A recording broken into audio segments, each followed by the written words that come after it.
On today's show, Lyn Scarbrough of Lindy Sports will join us for his weekly segment as he gives us his picks going into the weekend, including Texas A&M at Ole Miss. We'll also get Lyn's thoughts on the second round of college football playoff rankings, and we'll go around the conference as Yahoo Sports Pete Thamel gives the latest on Dan Mullen's hot seat in Gainesville. Locked on SEC starts right now.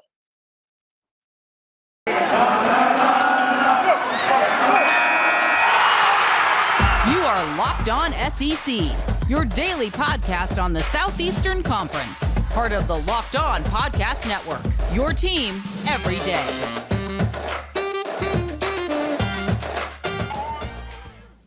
What's happening, everybody? Welcome into Locked On SEC. It's great to have you along. This episode of Locked On SEC is brought to you by McDonald's, proudly serving communities.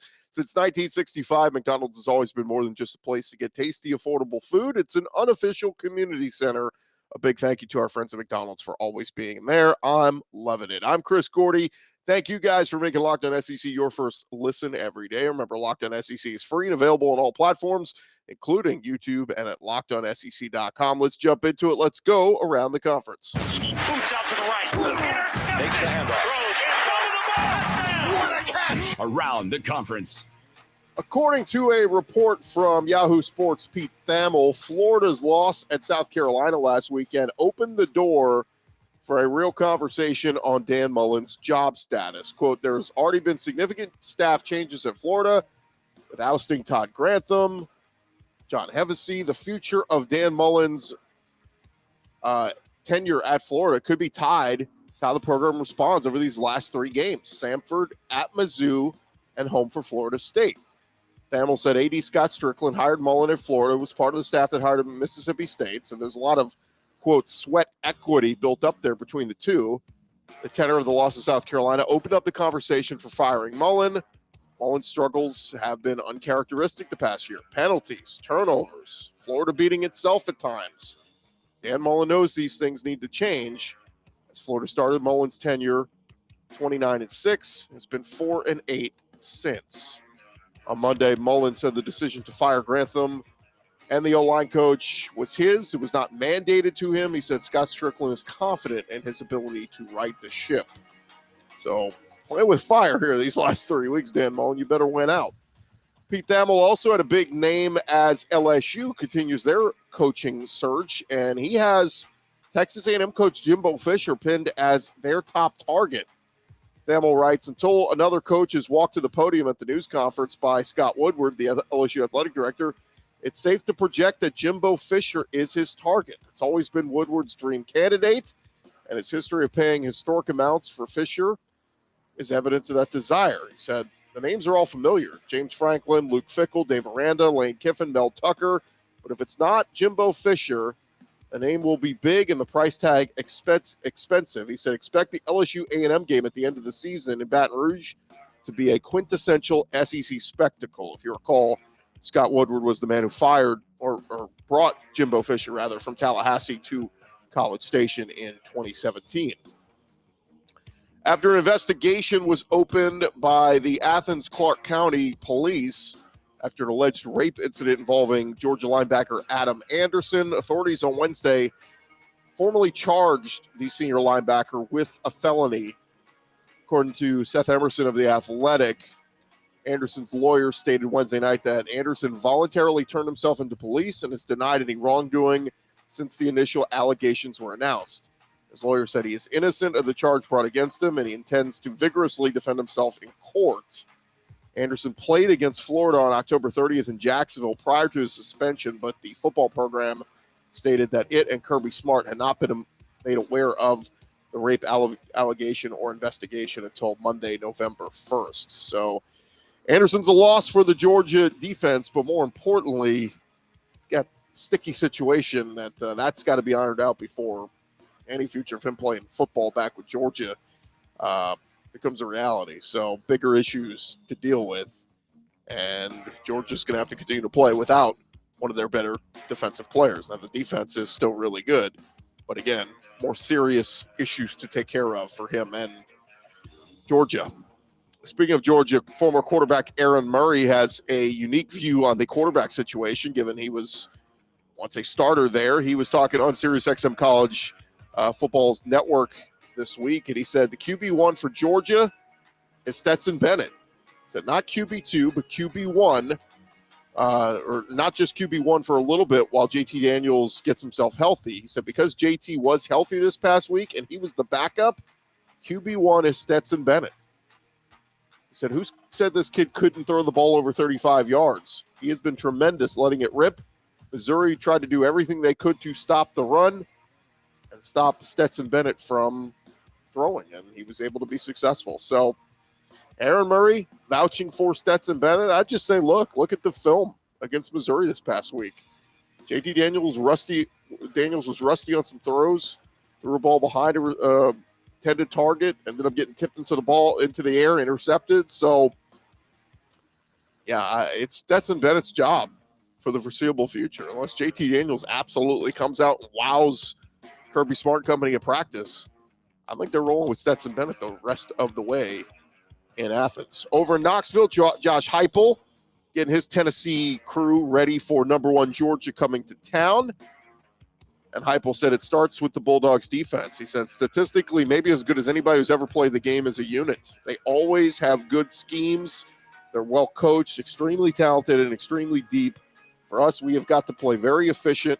You have to have balance in this game. You can't hurt yourself. You got to take care of the football. So those are the recipes for success for Tennessee, according to Josh Heupel. Bulldogs head coach Kirby Smart talked Wednesday about what his team is doing to prepare for the raucous environment of going to Knoxville. He said, we run crowd noise like everybody in the country does, but it's not necessarily Rocky Top. It's a tough place to play. You look across this league and you're seeing a little more struggle with that. Auburn was a tough one, and so is Tennessee. I put those two places among anyone in the country in terms of atmosphere. Kirby also asked about Vols quarterback Hendon Hooker. He said, incredible athlete, composure, poise. He's hard to tackle. When he decides to run, he's an extra running back out there, but he throws the ball well, and he's really hard to defend. Over at Auburn, head coach Brian Harsin giving an update on a couple of injured players. Safety Zion Puckett, wide receiver Malcolm Johnson, and guard Brandon Council. He said, quote, those guys are good, nothing season ending. Expect those guys to play. They should be ready to go in this week's game. Over at Texas A&M, Jimbo Fisher was asked for an update on quarterback Haynes King, who got hurt early in the season. It's been Zach Calzada's job ever since. And there was some talk maybe Haynes King could return from his surgery and be available at some point this season, but now that looks unlikely. Fisher asked yesterday about Haynes King. He said, quote, he's still rehabbing and healing. No timetable on his return. Over at Alabama, at times this year, their defense has looked vulnerable, most notably in the loss to Texas A&M, the narrow win at Florida, and then, of course, this past week in the narrow win against LSU. Nick Saban asked about his defense yesterday. He said, while he's seeing improvement on that side of the ball, there is some work to be done. He said, I think we've made some progress, but consistency and not making mental errors and giving up big plays is something we are working to overcome. It's a work in progress. We have to continue to do that and have everybody focus and do their job. They're just at times they don't look like that physical bunch we become so accustomed to at Alabama, both on the offensive, but specifically the defensive line. Fidarian Mathis having a nice year. Will Anderson at linebacker, fantastic year, but just not across the board like they typically are. Speaking of LSU, they got 3 games left in the season. Trying to figure out what to do with their quarterback spot. Max Johnson has gotten most of the work this season, but freshman Garrett Nussmeier is getting more and more reps and expected to get some playing time as well. Coach O said there's definitely competition there. Both of them did well. It's going to come down to we're going to put both of them in the game on Saturday against Arkansas. We're going to see which one plays better in the game. So Arkansas preparing for 2 quarterbacks. Over at Florida, Dan Mullen talking to the media, and he touched on the timing of making some coaching changes, including parting ways with defensive coordinator Todd Grantham. He said, I think part of it, the early signing day has something to do with it. If you have an idea you're going to make changes after the season, you look at your staff and say, well, might as well do it right now. That's a great opportunity for a young coach like Christian Robinson. He said, let's see how he does with the extra responsibility. A couple more notes. Mark Stoops taking a stand against SEC officiating over at Kentucky. He said, I don't even know why I turn in plays anymore to them. It certainly doesn't matter. I don't think I will do that from now on. And lastly, Arkansas Razorbacks, they found themselves in the college football playoff rankings for the first time. Sam Pittman said, look, it's great for recruiting. Says our goal of ours to get back on the national scene. We're trying to have recruits forget we weren't a very good team the last 5 years or so. And there you have it. That is around the conference. Thank you guys for making Locked On SEC your first listen every day. Coming up next, we will talk with Lyn Scarbrough of Lindy Sports, get his thoughts on the college football playoff rankings and some of the games this weekend. That's next.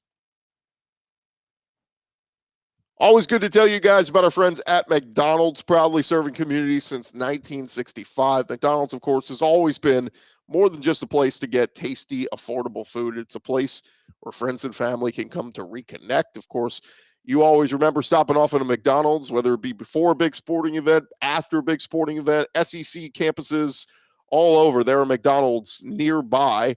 Of course, they've always got dependable Wi-Fi when you need to stop there, get some work done. Many of us grew up having birthday parties at McDonald's with the Play Place. And, of course, I think we've all known somebody, if not us, have a good friend who maybe worked at McDonald's growing up or just grabbing McDonald's after a busy day. It is a part of our lives, and it's the place you always look forward to when you stop on a long road trip to rest your legs and refuel. Just a reminder, head over to your local McDonald's to refuel and reconnect. It is a place where you can rest your legs and get some work done. And as always, when it comes to McDonald's and their tasty food, I'm loving it. McDonald's.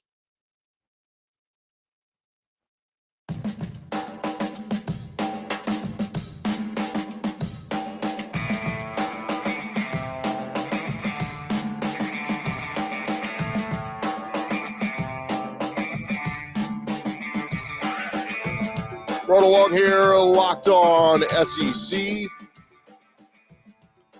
One of our favorite segments every week is catching up with our buddy Lyn Scarbrough from Lindys Sports. Of course, Lindys has got you covered with all the preseason magazines. I know they've got their ones out now for the start of the college basketball season all throughout the year. Your draft guides, but of course, the ones we love out during the summer, getting you ready for the start of college football season. And a lot of times their predictions very good.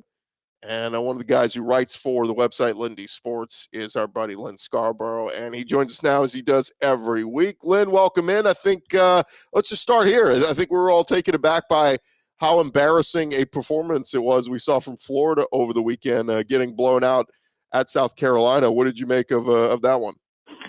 Yeah, no joke.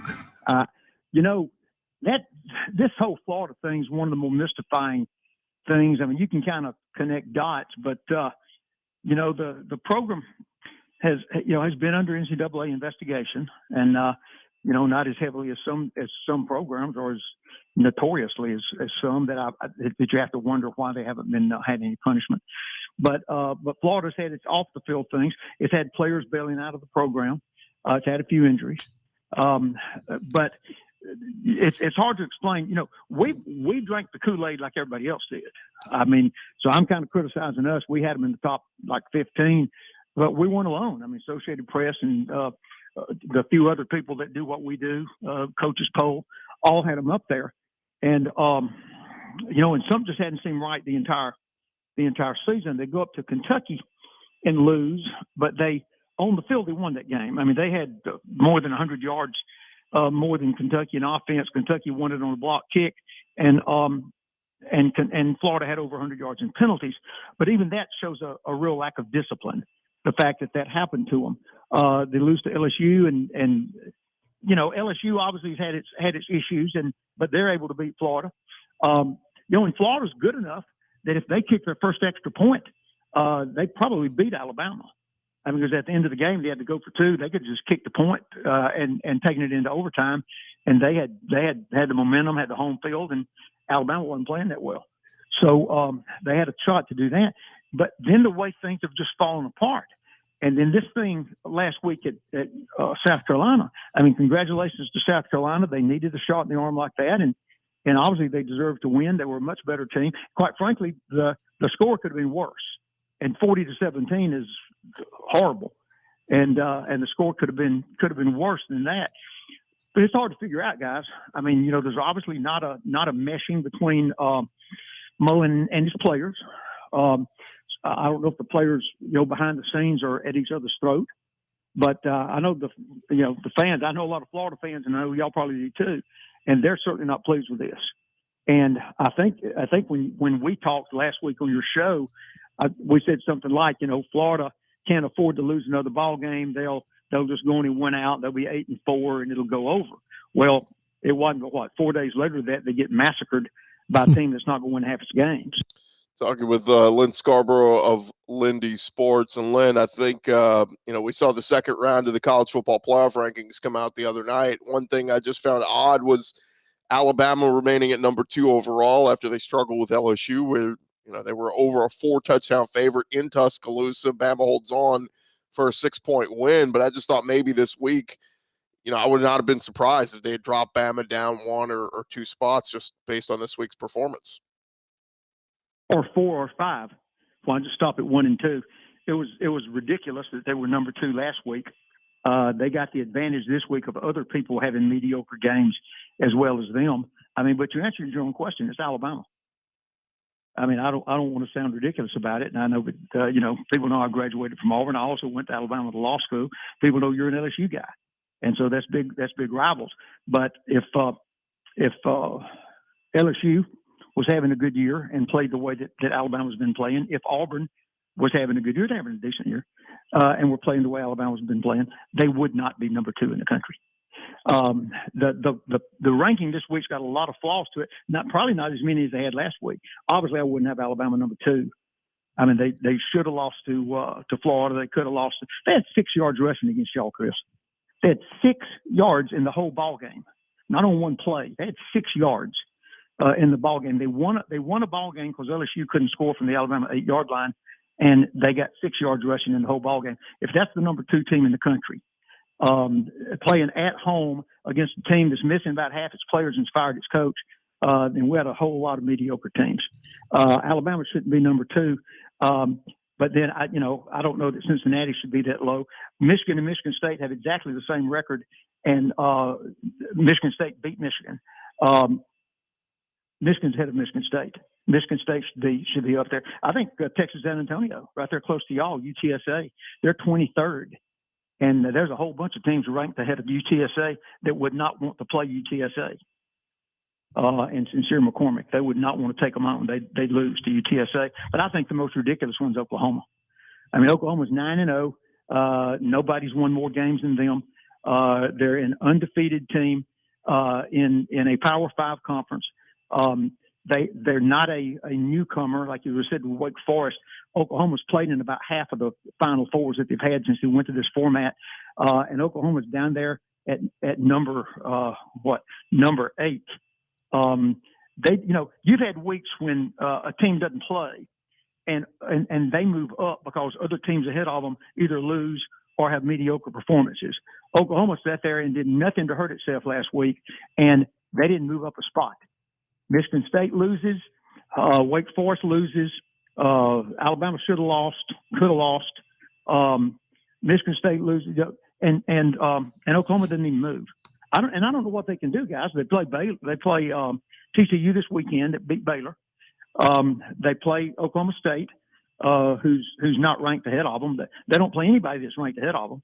So I don't know what Oklahoma can do, and I don't know that there's some bias on that group that's saying, okay, it doesn't matter what the other teams do, we're not going to move Oklahoma up there. I don't know, what they did to make somebody mad at them.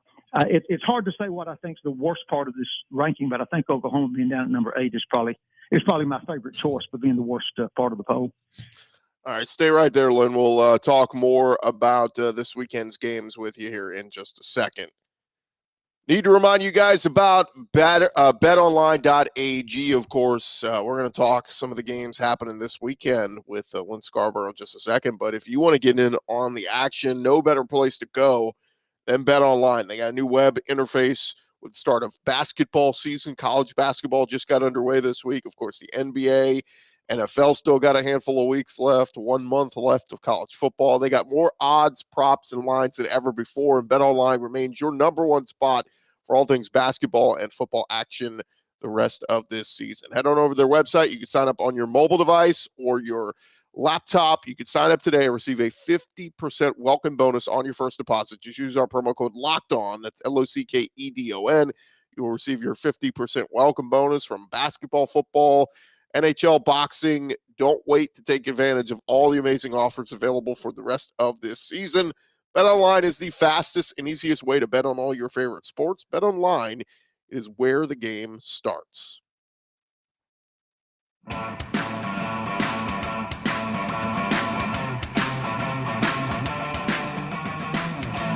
Going along here, Locked On SEC, and I love talking with Lyn Scarbrough of Lindy Sports.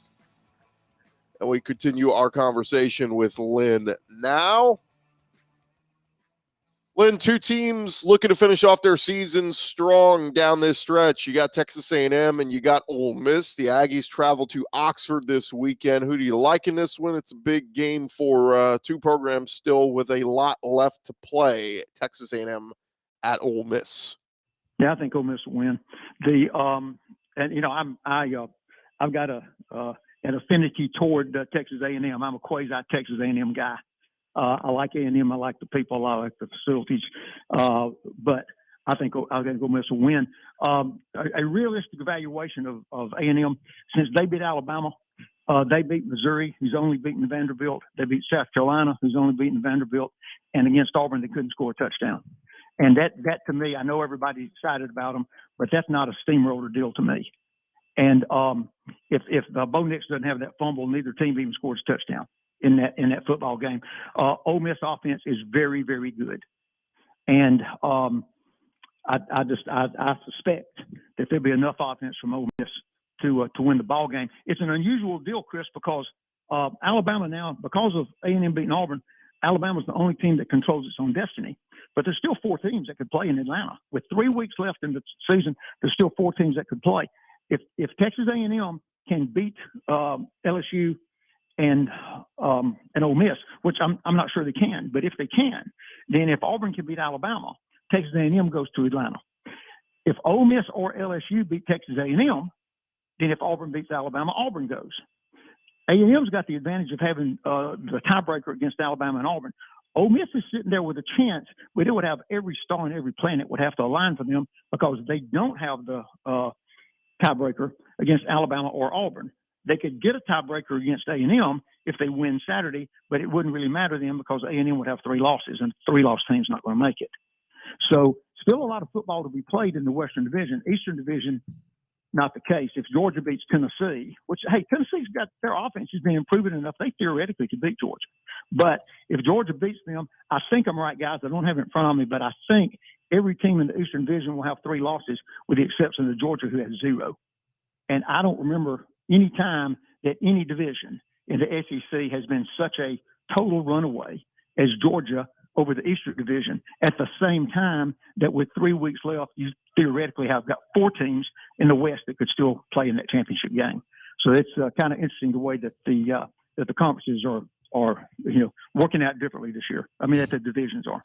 No doubt, Lyn. Let's jump into some of the other games happening this weekend. Thoughts on Mississippi State at Auburn? Yeah, I like Auburn to bounce back on that. Mississippi State's got a very good offensive game plan or team. They got the best passing attack in the conference. But I think Auburn will win the ball game.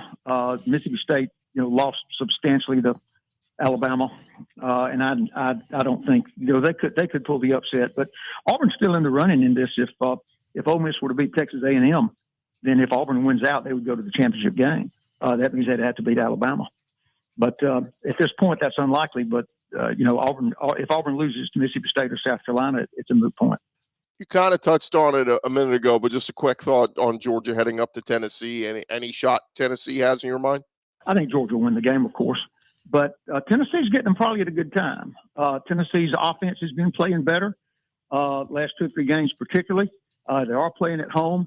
And of all teams that need a big win, Tennessee needs a big win. I can't see them getting a win, but I think they'll stay within the line. I think they'll give them maybe a better game than folks think, but I think Georgia will win it. All right, lastly, Lyn, Arkansas at LSU. Who you got? I like Arkansas to win the game. LSU put it all on the line against Alabama and got down so close on the 8-yard line or whatever and couldn't punch it in have a chance to win it. Things continue to be in disarray at LSU, and Arkansas now won the ball game last week and can have itself in a good bowl position. So I think Arkansas will win. Won't surprise me if LSU does, but I like Arkansas. Lyn Scarbrough, Lindy Sports. Lyn, always appreciate the time, man. Thanks so much. Okay, guys. All right, there he is, Lyn Scarbrough of Lindy Sports. Always enjoy talking all things SEC with him. That is just about going to do it for this edition of Locked On SEC. Thank you guys so much for making us your first listen every day. Now go make your second listen. Check out some of our other great podcasts along the Locked On Podcast Network. Tons of different podcasts talking all things SEC, of course. You listen to Locked On Gators, Locked On LSU, Locked On Bama, Locked On Bulldogs. Got you covered just about every school across the SEC. I am Chris Gordy. We will talk to you guys tomorrow as we get you guys set for the weekend, and we'll make some picks. Week 11 already of the SEC. Crazy to think we're already here. Some people playing some cupcakes. That's okay. We still have some other good games in the conference. We'll preview it all tomorrow right here on Locked On SEC. Thank you guys so much for listening.